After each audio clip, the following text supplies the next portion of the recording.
आपने बांग्लादेश के अंदर हुए अत्याचार को देखा होगा।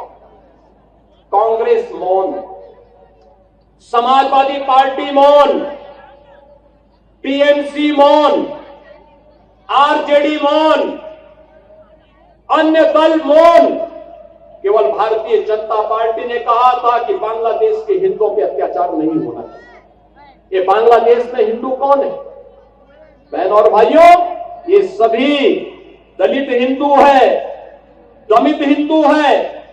ये वहां पर रह गए हैं, लगातार उनकी संख्या कम हो रही है, लेकिन चूंकि वह पीड़ित हिंदू इनका वोट बैंक नहीं है, इसलिए उसके पक्ष में लोग आवाज नहीं उठाएंगे, उसके लिए नहीं बोलेंगे। आप पिछले एक सप्ताह से देख रहे होंगे, पिछले एक सप्ताह से आप पश्चिमी बंगाल के अंदर का नजारा देख रहे होंगे। पश्चिमी बंगाल के अंदर कैसे गरीबों को, दलित हिंदुओं को कैसे दंगों का शिकार बनाया जा रहा है। समाजवादी पार्टी मौन है, कांग्रेस मौन है, और ममता दीदी को ये दंगाई शांति दूत दिखाई दे रहे हैं। बहनों और भाइयों, ये शांति दूत नहीं, ये दंगाई है, और दंगाइयों का जवाब तो केवल डंडा हो सकता है।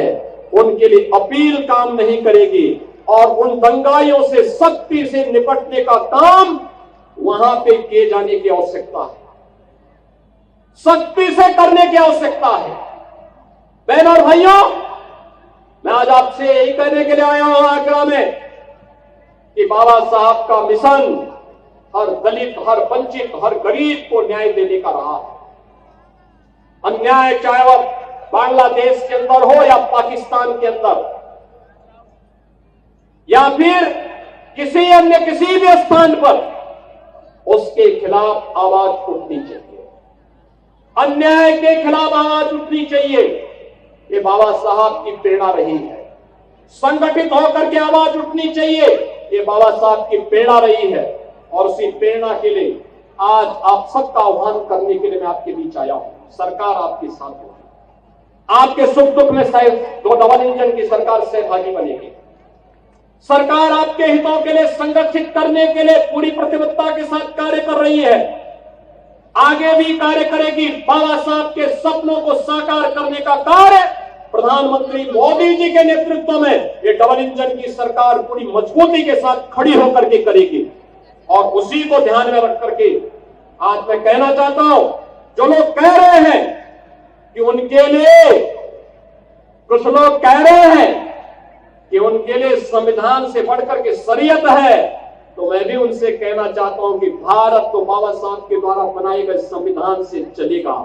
जहां शरीयत का कानून लागू होता है, उनको वहां जाना चाहिए। भारत के अंदर भारत की व्यवस्था बाबा साहब के द्वारा बनाए गए संविधान से ही आगे बढ़ेगी, और यह हम सबको दृढ़ भाव के साथ कार्य करना होगा। ऐसा नहीं कि बाबा साहब को लालच न दिया गया हो।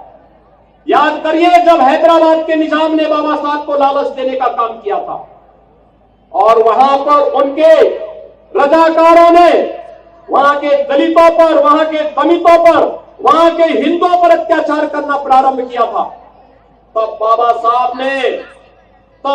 साहब ने बहुत स्पष्टता के साथ हैदराबाद रियासत से जुड़े हुए सभी दलितों को, वंचितों को और हिंदुओं को पत्र लिखा था, और उनका आह्वान किया था कि किसी भी हालत में निजाम के दबाव में आने की आवश्यकता नहीं। धर्मांतरण मत करना, इस्लाम मत स्वीकार करना, आवश्यकता पड़ती तो छोड़ करके महाराष्ट्र की तरफ आप आ जाइए, लेकिन इनके दबाव में काम मत करना। और बहन और भाइयों, अंततः निजाम को भारत छोड़ करके भागना पड़ा।